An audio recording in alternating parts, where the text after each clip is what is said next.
Rachmiel, thank you very much for your eloquent and very accurate words. Very appreciated. During this set of Hakel Shiurim, which begin every year on Memorial Day Hakel, we choose a book of Tanakh, and we go through it over the secular holidays of the coming year. And today we start Divrei Hayomim Beis, having spent the last year learning Divrei Hayomim Aleph. We go to Divrei Hayomim Beis. Now, as you know, the distinction, the split between Divrei Hayomim Aleph and Beis is not from Chazal. It's a printer's innovation. The book of Divrei Hayomim would be very long, and therefore, for practical reasons, the printer split it into two. The parakim, the chapters of Tanakh, of Chumash, as a matter of fact, are also innovations of the printer. They don't have a Jewish source. Rabbi Yaakov Kamenetsky was makbid to use the word kapitel rather than perik. As a matter of fact, if you look at the Emes L'Yaakov on Chumash, you'll see it always says kapitel. But Klal Yisrael has accepted these divisions. They are sensible, they make sense.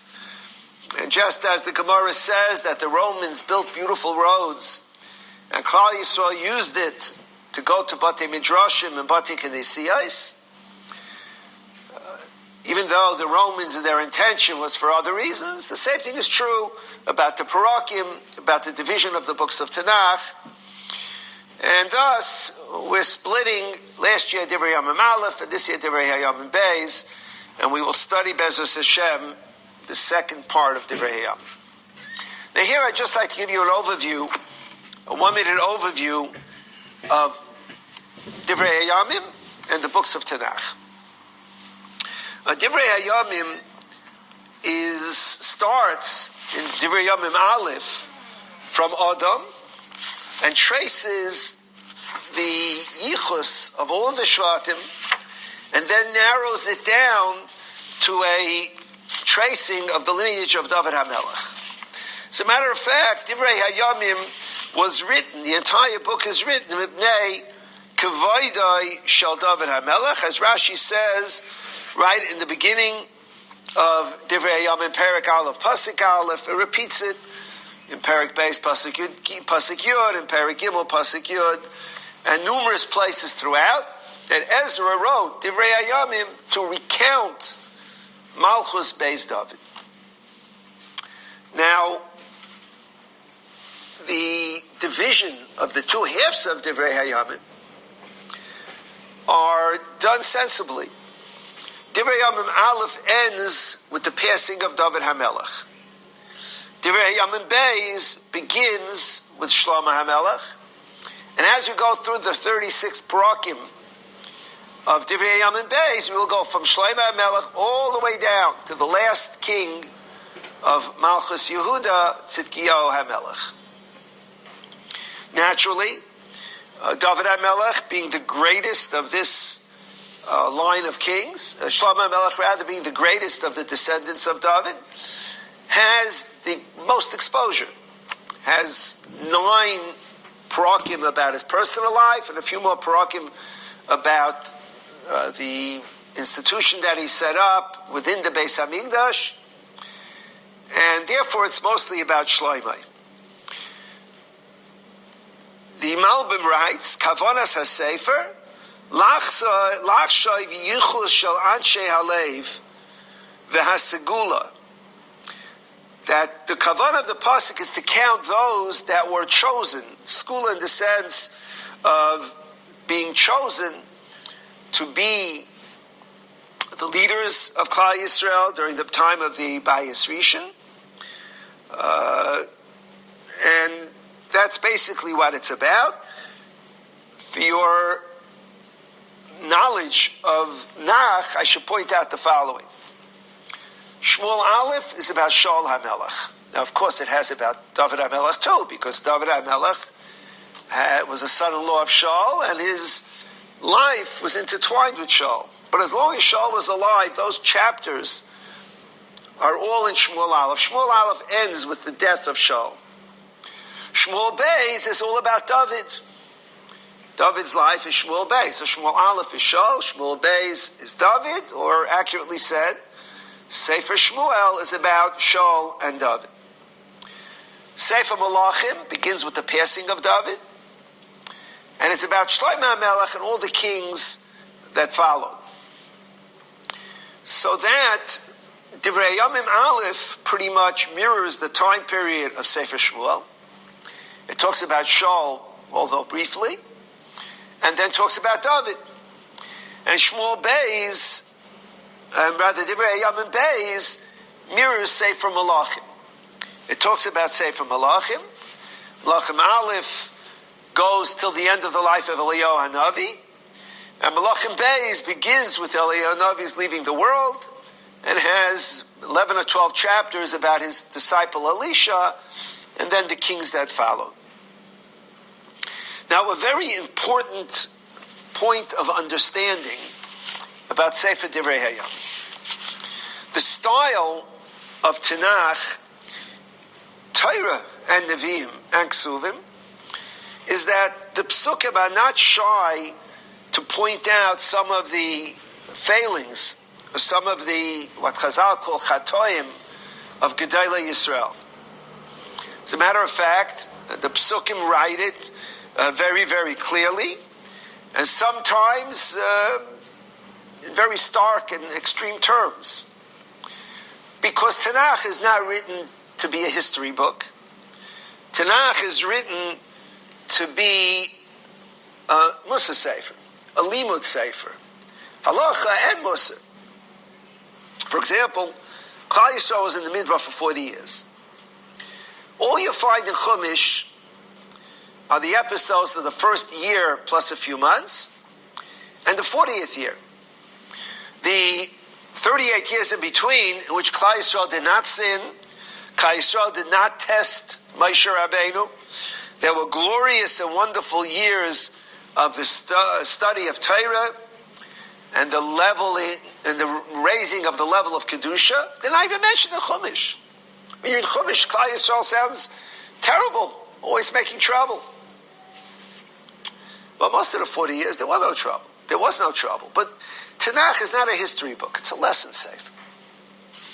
The same thing, much of what is written about Dovid and Shlomo in the books of Shmuel and Malachim talk about areas in which they stumbled, each on his own madrega. Not so in Divrei Hayamim. As Rashi says in Divrei Hayamim Aleph, Perek Tezvav, Pasuk Chavtes, he says, Sefer Divrei Hayamim b'shvil kavei Davidu. The book of Divrei Hayamim is written in the honor of David. Lefikach ein kosav kan. Therefore, in the pasuk there, it doesn't say Ma'amra Michal David. When his wife Michal criticized David, and it's quoted in Shmuel Beis Perek Vav, but here it is not quoted. Kizilusa shal David haya shamra la isha kach. It was not respectful to David that his wife would speak to him harshly. Nice maramokim to know. It's not the honor of David that his wife would speak to him harshly. I remember once when I was learning Even Ezer in Siman Yud Zayin, we were learning the sugya of a woman who comes to Bezdin and says, my husband gave me a get. The din of the Gemara is that she's believed because a woman doesn't have the chutzpah to say such a thing if it's not true. The Ramon, Siman Yud Zayin, Sif Beis, writes that ha'inna nefishi chutzpah. That doesn't apply anymore. Today, nefishi chutzpah. Things have changed. But it's a little bit of a breath of fresh air to hear that the criticism of David by his wife is left out because it was inappropriate. Perhaps because it was a public criticism as opposed to a private criticism, which of course is the job of every Ezer Kenegdai. Getting back to our topic, my point is that Divrei Hayamim is written, as Rashi says, to talk about K'faydai Shel Dovid. Now, Dovid passes away after 29 chapters. There are another 36 to go. But that's all Malchus-based Dovid. It's not just Dovid, it's the whole Malchus. So this is our introduction to what we are about to learn, to Divrei Hayamim Beis. And that is that this is a book that traces the yichus of Klal Yisrael in general, and David HaMelech in particular.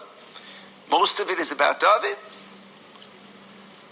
And what we're going to do in Divrei Hayamim Beis is have pretty much a review of the history of the book of Malachim as it pertains to Malchei Beis David. And that review begins today when we discuss Shlomo HaMelech. What was the high point of David HaMelech's life? What was the most wonderful moment in the life of David? Now, David had a very difficult life. However, he accomplished much. And when one starts thinking through the book of Shmuel Beis, you can wonder, what's his most wonderful moment in a life of challenge and difficulty? Well, you might say when he was anointed to be king. You might think when after Shaul's passing, his wife is returned to him, had been forcibly taken away from him.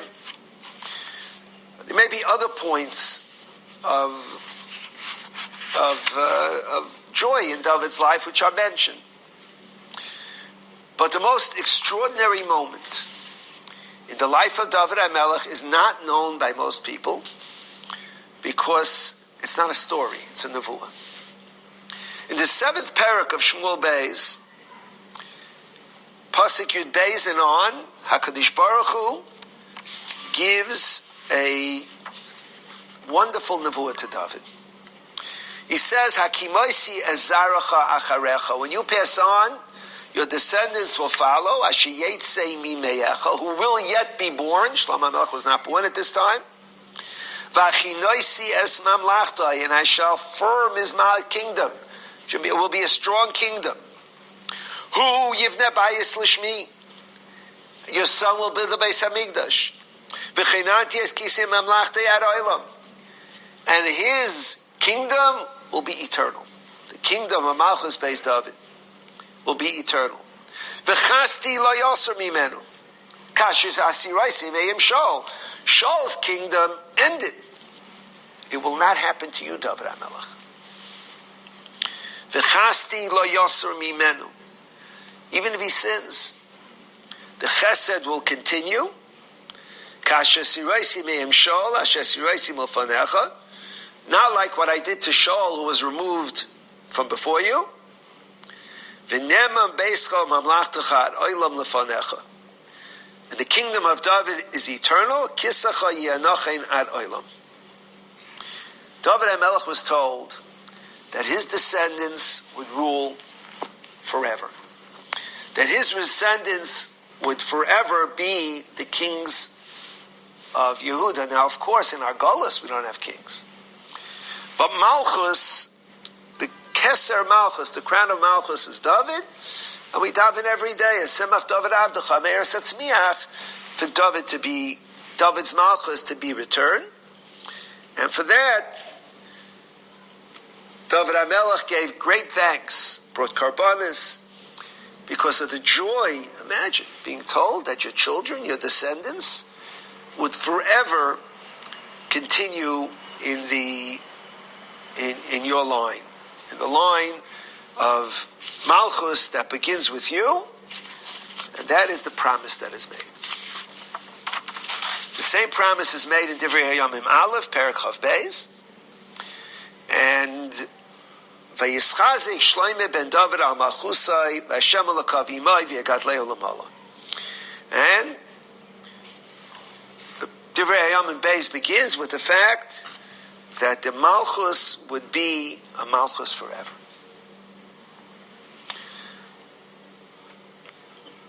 The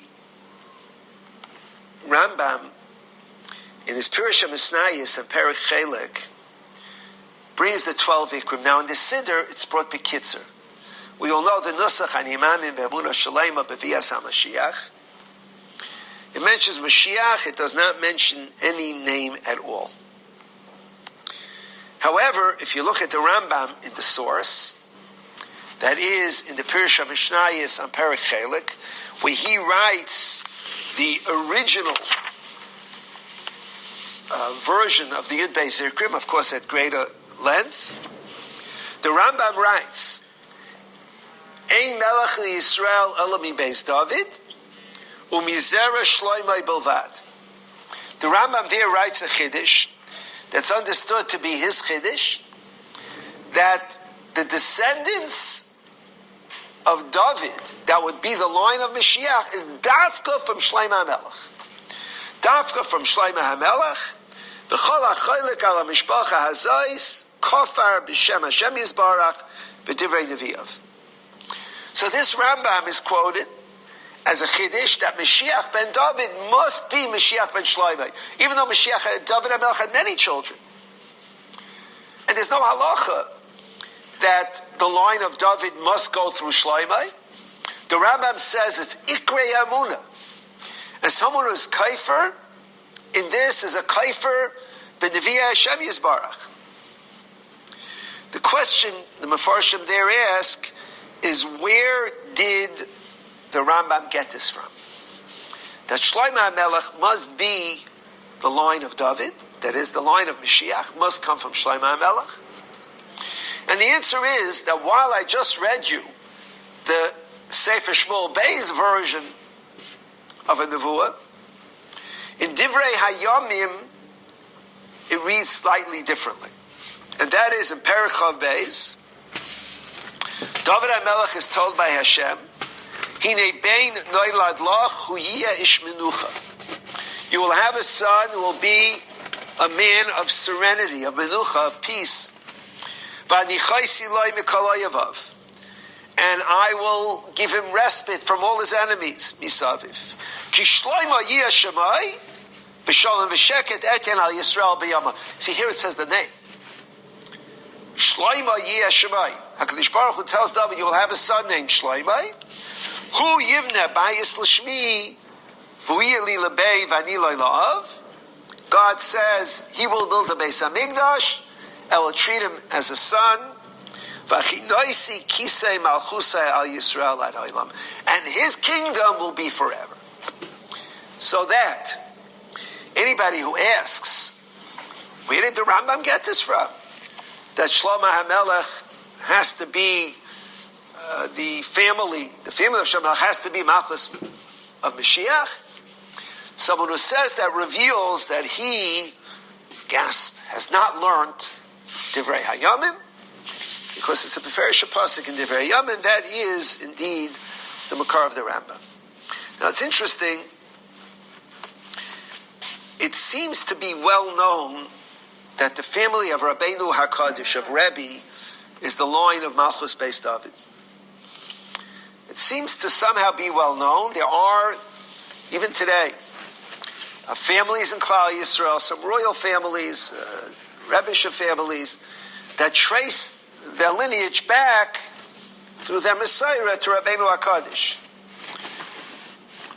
There is a major problem with this.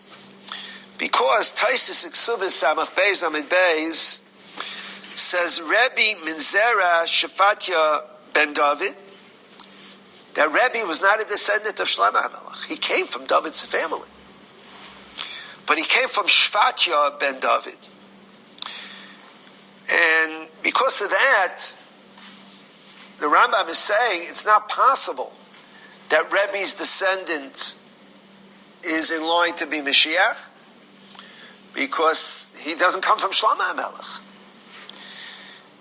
Now this is a major problem, because the Gemara in Chelek, Daf Tzaddik Ches Amud Beis, seems to indicate that Rabbeinu HaKadosh was roy to be Mashiach.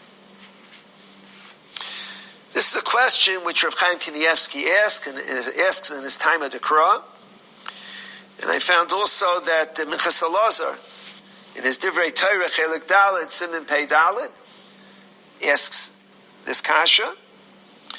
It's a strong kasha. Chaim Kanievsky says, well, maybe Rabbeinu HaKadosh from his mother's side came from Shlomo HaMelech, and maybe that's adequate. Not a satisfying teretz. The kasha is a strong kasha. It would seem that Tosfos disagrees with the Rambam, but as I said, the Rambam seems to be beferish a pasuk in Divrei Hayamim, and Tosfos certainly learned Divrei Hayamim, and therefore it needs some explanation. I'm at a loss to explain it beyond sharing with you these facts. It's Mashiach ben Dovid because it's based Dovid. Even though it's accurate that it'll be Mashiach ben Shlomo, it'll also be Mashiach ben Yayash.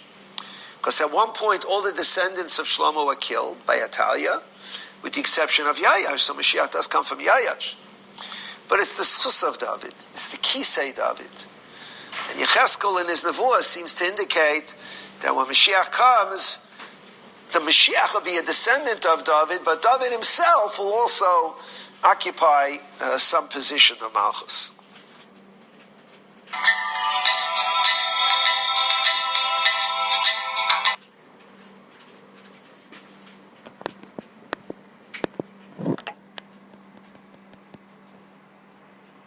It's the Schus of David. It's the Kisei David.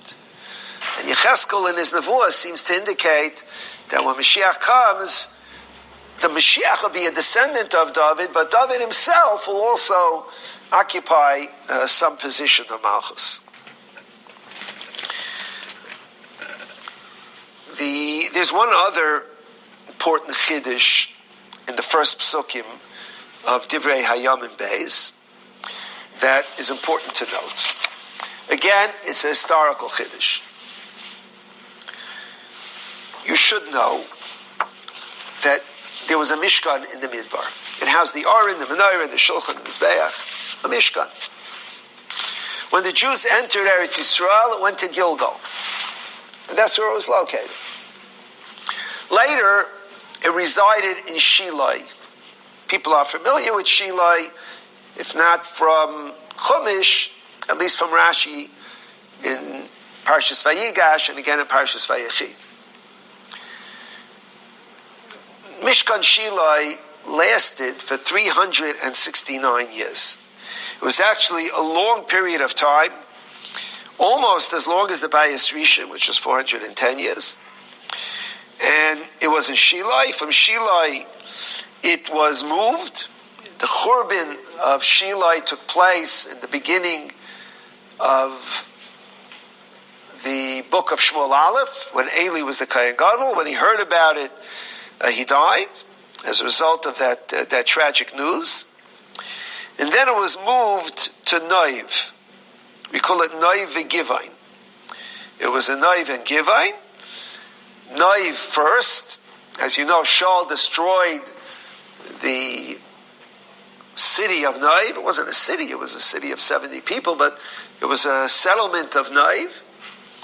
And then it was moved, and it was moved to a place called Givain, and from there it eventually made its way to the Binyan Beis Hamikdash, which was built by Shlomo HaMelech.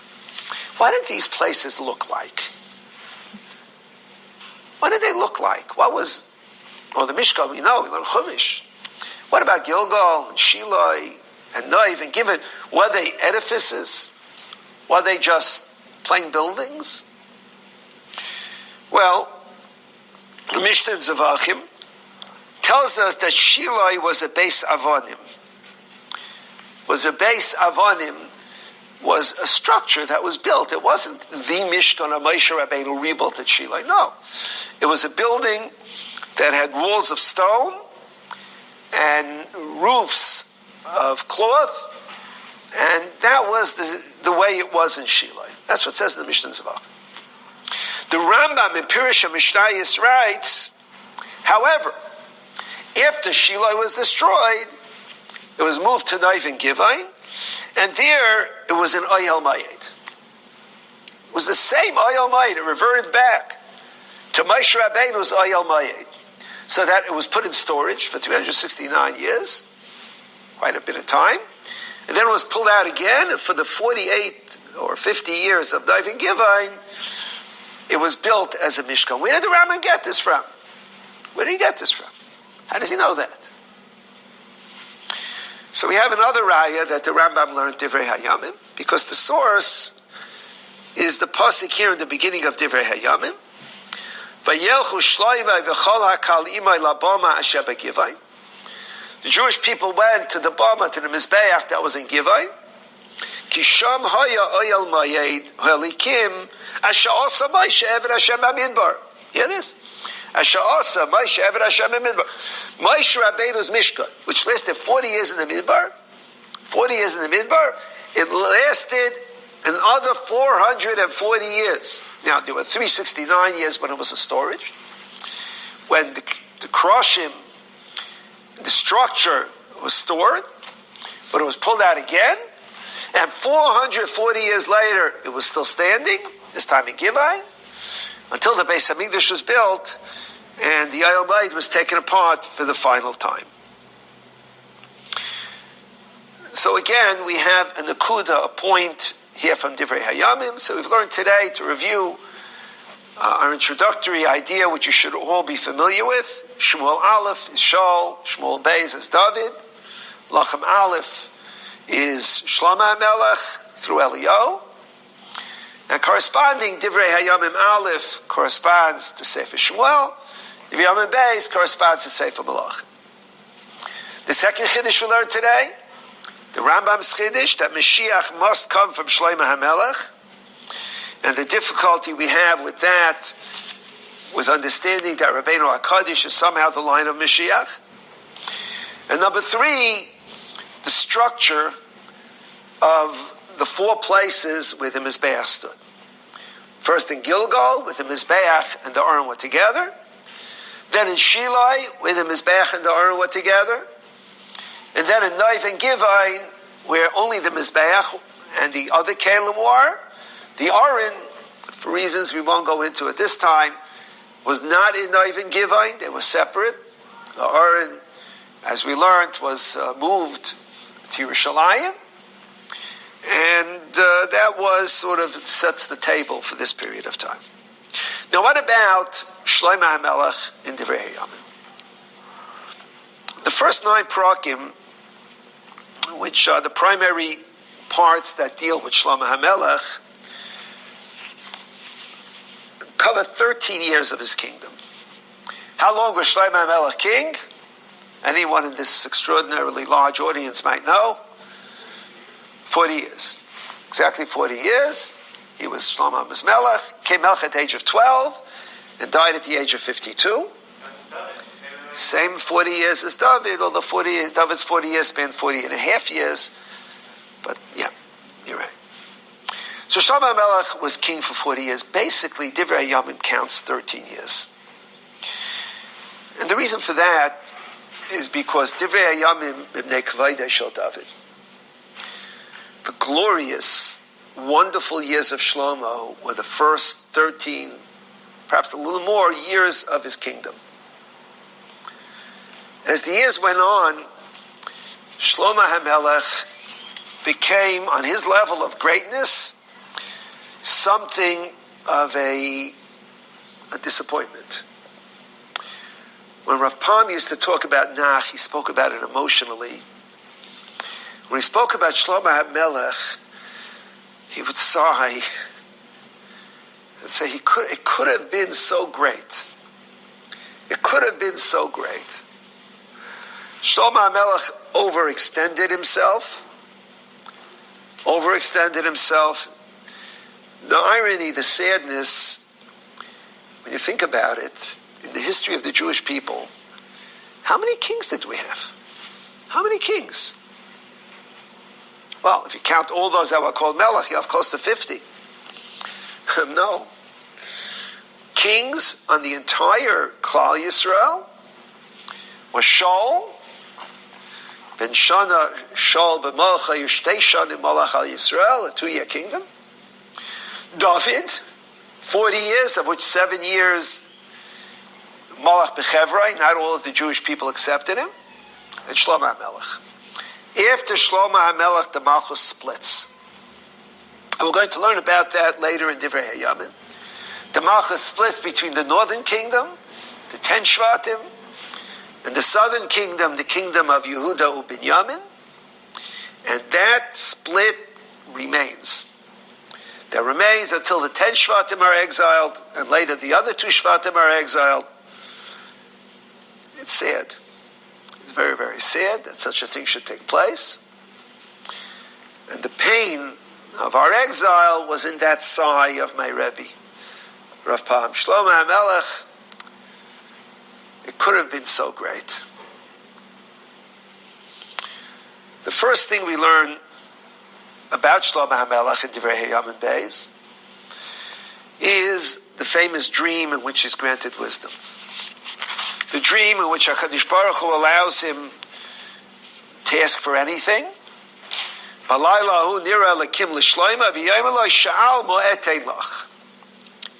What you want? Afikaimen time. Ask for your Afikaimen. What do you want? This is Rabbeinu Shalom giving it. And as you know, Shlomo HaMelech chooses wisdom. He chooses Chachma, and he does so and says the reason for that request is so that he should be able to judge the Jewish people and deal with the Jewish people with great wisdom. Without extraordinary wisdom, who can judge the Jewish people? And as you know, HaKadosh Baruch Hu says, since you asked for wealth, you asked for wisdom, HaChachma v'hamada nosan lach, the wisdom, the intelligence is given to you, v'oisher u'nechasim v'kaved etein lach, and I'll give you the wealth, the property, and the honor. Asher lo yahayakein lamalachim asher lefanecha v'achrecha lo yiyakein. It's interesting, in Divrei Hayamim it doesn't mention the promise of long life, which is mentioned back in, where's Shlomo HaMelech again? In which Sefer? In Malachim? Malachim Aleph, I think. In Malachim, it is mentioned there. Why isn't it mentioned here? Well, I gave it away. He only lived 52 years. But the 52 years were a full life. So in a sense, he had Arichas Yamim, in a sense, he didn't. And they're both hinted at. All of the differences between expressions in Shmuel and Malachim, expressions in Divrei Hayamim, the Medrash says, "Lo nitn Divrei Hayamim ela lidrosh," to darshan. To darshan the differences between names or expressions or nevuas in the two places. Rav Reisman, in his extraordinary work on Divrei Hayamim, published by ArtScroll, painstakingly goes through virtually all, nobody could do all, but virtually all of the differences, and suggests a theme, a thematic difference between Divrei Hayamim and here. And this is one example. There, Arichas Yamim is mentioned. Here it's not, because in one sense he got Arichas Yamim, and in one sense he didn't. He asked for wisdom, but HaKadosh Baruch Hu gave it to him, and he realized it. He made a simcha. He brought karbanis and made a simcha. And that simcha that he made was a simcha to celebrate the chachma he had. The Torah in Orach Chaim brings the idea of making a siyum, when you finish a Masechta.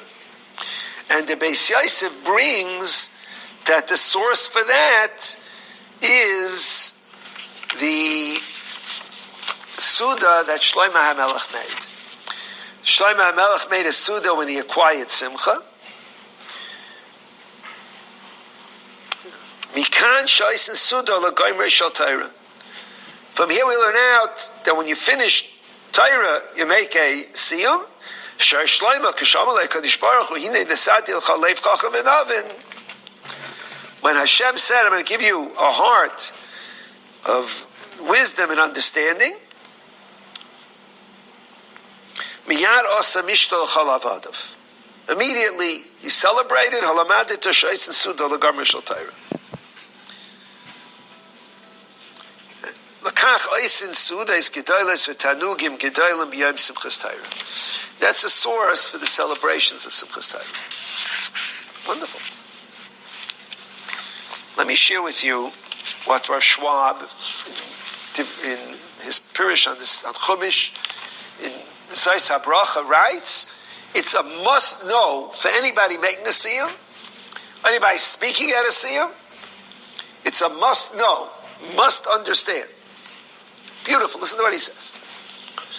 Where do we learn out? You make a Suda Saidah, Suda of thanks.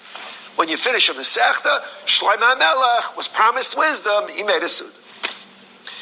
But this was not the end, this was the beginning. It doesn't say, Shlomo HaMelech got wisdom, he learned Shas, made a Siyum. No. It says that he realized he had acquired that wisdom, and he made a Suda. What in the world has that got to do with a Siyum? Answers Rav Schwab. And I have to preface this by saying that very often at the end of a year in yeshiva, I ask one of the Bachrim to have the honor of making the siyum at the Suda's Preda, at the final Suda. And very often they say, I don't know Bava Kama. I don't know Bava Metzia. I'm going to make a siyum. As if I learned the whole thing. I know Bava Kama, I know Bava Basra. Sup Rav Schwab.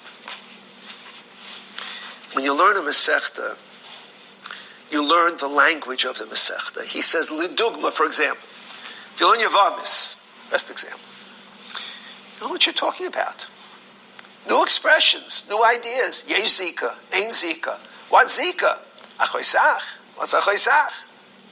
The whole Sefer is full of new concepts. When you make a siyum on Yavamis, you're ready to learn Yavamis. It's a preparation for the next learning. And when you learn it the second time, you're more familiar, you're ready for the third time. You know the language. I saw this often by my father, Olav Shalom, who learned Daf Yomi. I remember one summer, I was preparing for the coming year, we were going to be learning Mikvahs in the Kailov. Mikvahs is a complicated siman in Yeridea, how to build a mikvah, how a mikvah is kosher. And in preparation for it, the previous summer, I went through Mishnayos Mikvahs. And I was at my parents for Shabbos, maybe for a week during the summer. And Mikvahs has all kinds of new expressions. Expressions that you don't find anywhere else. Zeichlin, Ashbayrin, many such expressions. And my father was familiar with it. I said, from where are you familiar with this? He smiled, he said to me, when you learn Daf Yomi, you may not know Shas, but you know the language of Shas. You know what Shas is about. You know there's Ashbayrin and there's Zeichlin. You bump into it as you go through Shas. Zok Rav Schwab, the Iker of a Siyum is Hadran Alach, Besechta such and such. Now we're ready to learn it again on a higher level, on a level of greater understanding. I'll prove it to you, he says. Because we learned it out of Shlomo HaMelech. What was Shlomo HaMelech's Suda? What was his Suda of thanks? That he got wisdom. What do you do with wisdom? You learn. He was now prepared to learn on a higher level. That is similar to the Suda Sasi.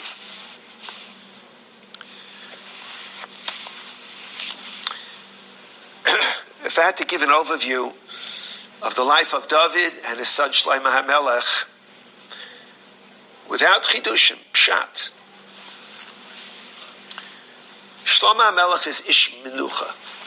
He's a man of menucha, of rest, as we read previously in the pasuk here in Divrei Hayamim. A man of rest, of serenity.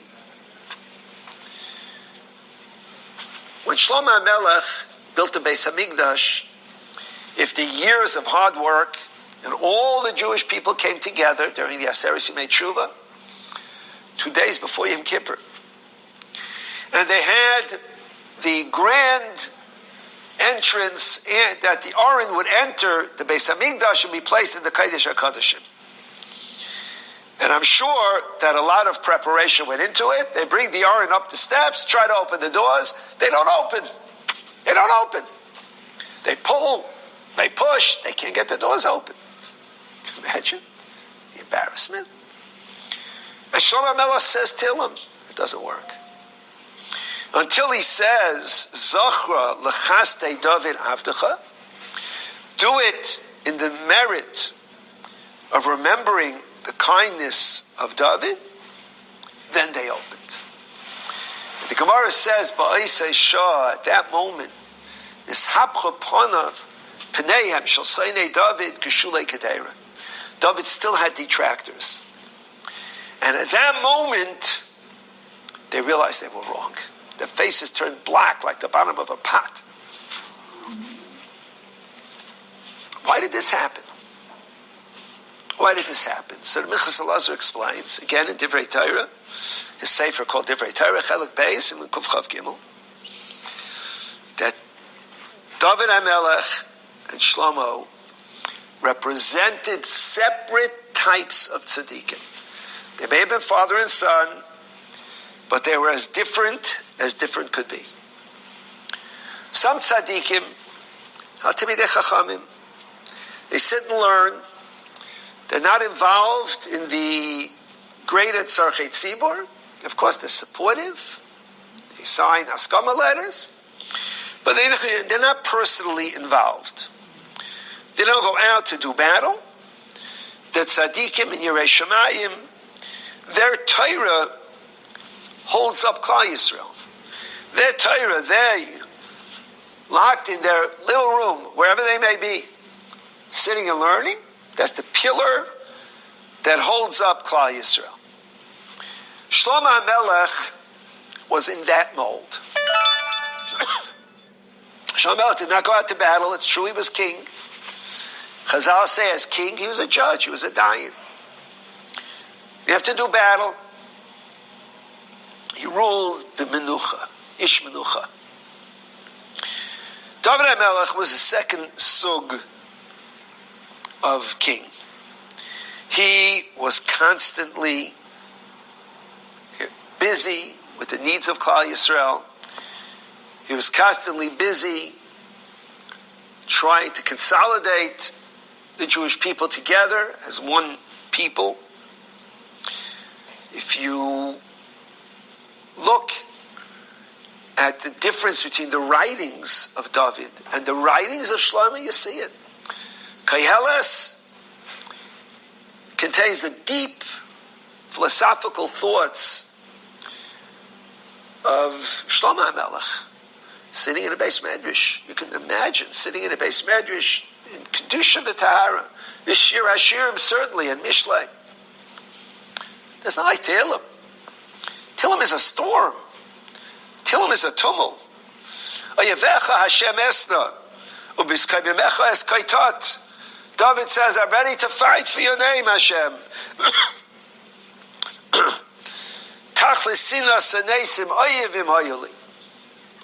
I'm going to go out and fight your enemies. From the depths I call you Hashem. The expression of Al Tazveini, don't abandon me. Ki avi v'mini azavuni, v'Hashem yasafeni. It's all Tehillim. Zokt, the Munkachin. Two different types of king. David HaMelech was a masmid otzum, and he knew kol HaTorah kula. But he picked himself up and went out to be involved in the tzarchei hatzibur. He says the same thing about Reb Shimon bar Yochai. Masmid otzum.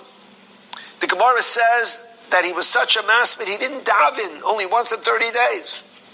He was potter from tefillah. But yet, when it came to time, the need, we find numerous times in Shas, the first in Brachas, Tav Zayin Amud Beis, that Mutalis Garis Barashah and Bailam Hazeh fought for Klal Yisrael. It's a different Gadol B'Yisrael, David HaMelech. And lest one think Dovid didn't build the Beis Hamikdash. It's a lower level of God. And Shlomo HaMelech, who could sit and learn a whole day, but peace, that's the Gadol that builds the Beis Hamikdash, says the Rebbeinu Shalom, no. The Beis Hamikdash is opening in the schus of that Gadol Yisroel, who's a Gadol B'Torah, who's a masmid in learning, but picks himself up in his Isaac. That's where the Kedusha comes. The Kedusha goes to both. But without Zochar L'Chesed Dovid Avi, it doesn't work. Alex Steinberg was the chairman of the board of Torah Das many years ago. You may know his son, Rav Peretz Steinberg, one of the leading poskim in Queens.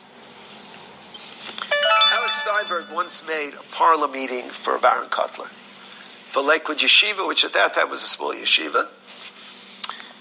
And what Baron did is he came to his house and he went upstairs to learn until it came time for him to come down and speak. Mr. Steinberg had a friend that had no connection to Torah, from Yid, who had never learned. And he said, Alex, you're making a parlor meeting and Rabbi Kotler is coming. I have to see this man. I have to see him. The whole world, the whole Jewish world stands on his shoulders. I want to be inspired by him. So, of course, he was invited and he came. He sat in great anticipation until Mr. Steinberg went upstairs and called Rabbi Aaron down. It was time for him to speak. Rabbi Aaron got up, and get this, he gave a shir on the halachis of Mishanim Mitzedakah L'Tzedakah, a complicated sugya about when you're allowed to change money from one tzedakah to another, and gave a shir on Mishanim Mitzedakah L'Tzedakah. And Mr. Steinberg said he was besides himself. His friend doesn't even know the meaning of the words Mishanim Mitzedakah L'Tzedakah, let alone a sugya in the Machlekes Taisus and the Rambam. It's not even a Gemara in Mayit. It's a Gemara in the Kachim and Erechim. Afterwards, this friend came over to Mr. Steinberg and he said, you know what? From now on I'm going to start learning. He's a great man. He realized that Rabbi Aaron was a person who walked around with Kedusha. He was a holy person. The Kedusha was there.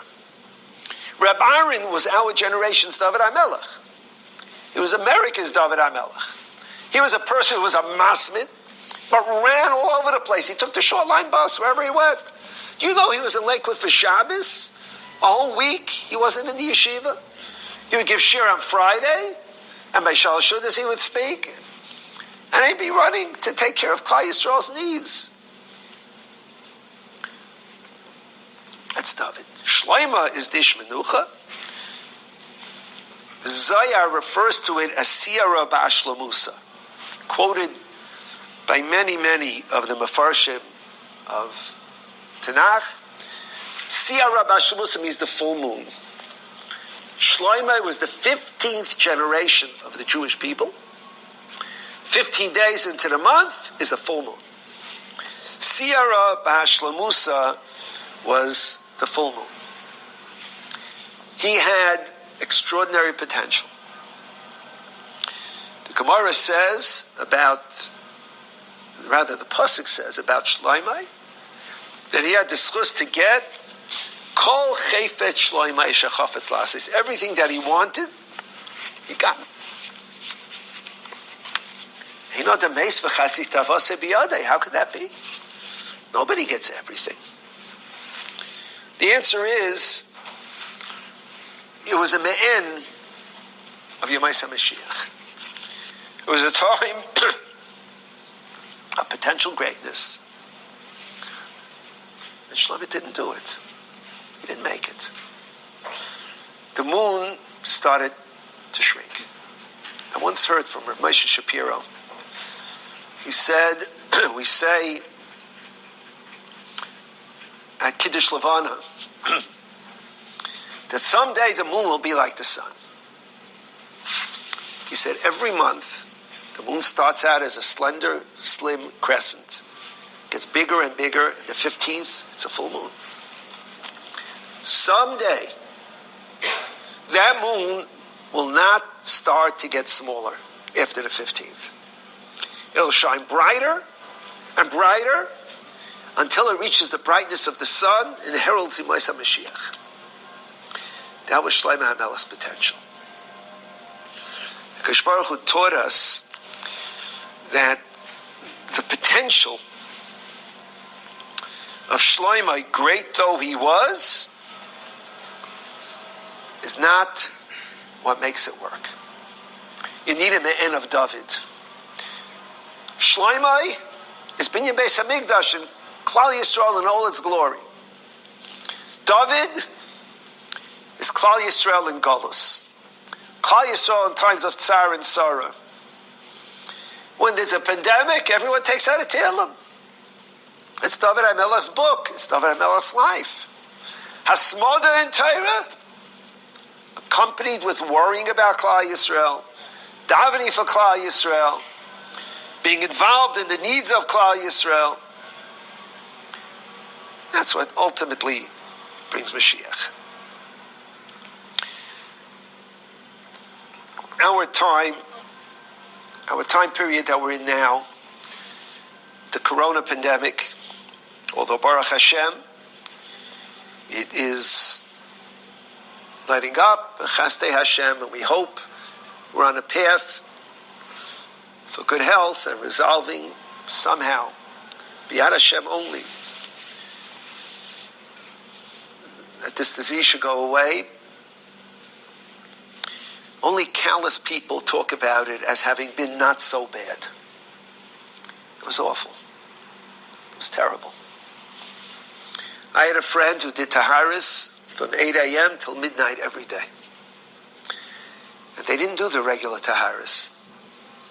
They did the abbreviated, the Iker Hadin Taharis. The shilas that came up were painful, were difficult, were challenging.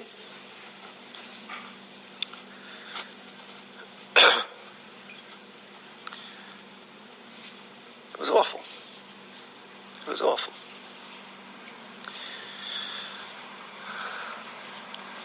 Many women who had 20 or 30 people at their Pesach Seder last year were home alone. The husbands in the ICU, and them sitting alone at home, having their own Seder. None of the children could come to visit. People who are alone, who normally go to Sedarim, an Alman and Almana, single people, had Sedarim by themselves. Very, very painful time. Very, very difficult time. Very challenging time. The life of David, not the life of Shlomo. It was a Megefa in the time of David too. There were disappointments in the life of David. He had children that were off the derech. Off the derech in every sense of the word. Amnon, Shalom. It's our generation's challenge. The challenge of the difficulties that we go through. Beis Hamikdash will not open because of Shlomo HaMelech. The Beis Hamikdash will be opened because of David HaMelech. It will be open because of the schusim of those who go through this type of time. When I talk about the Pesach Sedarim, let me share with you a Baal Shem Tov story. There was a Jew who decided that he was going to have a Pesach Seder like none other, like the Tanoim in Bnei Brak. He prepared Torah for his Pesach Seder, prepared elaborate dishes and shurim of kazayas and everything, the greatest hiddur with silver on the table. And indeed, the first night of Pesach, he sat down and had a Pesach Seder like no one had in his whole town, like he never had in his life. Beautiful divrei Torah, gorgeous table. His wife and children were shining. And it went till Rabbi say he gives Mashal Kriya Shara, till he had to run to shout up all night, a full night Seder. Beautiful. Next night, he came home to do the second night Seder. He was exhausted. He said to his wife, let me lie down for a half an hour before we do the Seder because I'm so tired. He went to lie down. And he slept. And he slept. His wife couldn't wake him. He was exhausted. And finally, she sees it's coming again. The night is almost done. So finally, she turns the bed over, dumps him out of bed, pours some water on his face, and says, you have 30 minutes left to do the mitzvahs. He jumps up, and in great tears and pain, he runs to the table, quickly makes Kiddush, says an abbreviated Seder, Haggadah, quickly eats the matzah and the maror, kazayis, no silver on the table, nothing decked there, just quickly he gets the Seder done, and chaps around the Afikaimin and the Hallel before sunrise, before Alois HaShachar, and that's the Seder. He was tzibrochen, he was broken. After such a beautiful Seder the first night, such a b'diavad Seder the second night. He went to visit the Baal Shem Tov. When he walked in, the Baal Shem Tov stood up for him. He said, in heaven, your Seder was like none other. And he smiled. He said, your Seder, what you praved, what you read the second night of Pesach, was the greatest Seder in Klal Yisrael. And he says, Rebbe, you mean the first night of Pesach? He says, no, the second night of Pesach. The first night of Pesach, you're all into yourself. You are proud of yourself, full of pride and gaiva. You had good food and silver on the table and beautiful. You were sitting there like a very proud person. But the second night you were broken. You were tzibrochen. You were rushing to do Ratzon Hashem without any satisfaction. You did it because it says in Shulchan Aruch. You woke up the last minute. You had to eat the kazayas, everything l'shem shamayim. The second Seder, that was the Seder for Klal Yisrael. This Pesach, there were many second Seders. There were many people who sat alone doing the Seder. I have a good friend who was in the ICU. His wife was home by herself, the first time. And he told me, I don't know how I did it. I had a 2-hour Seder. I said everything in the hospital. I said everything. I did every mitzvah. And his wife, many miles away, did the same. That's a Seder for Klal Yisrael. That's a Seder. It's not a Shlomo HaMelech Seder. No. It's a Dovid HaMelech Seder.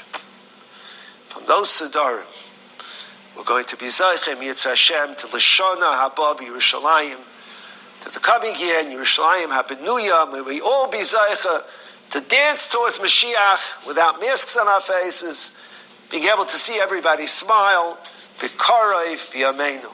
You've just experienced another Torah class brought to you by TorahAnytime.com.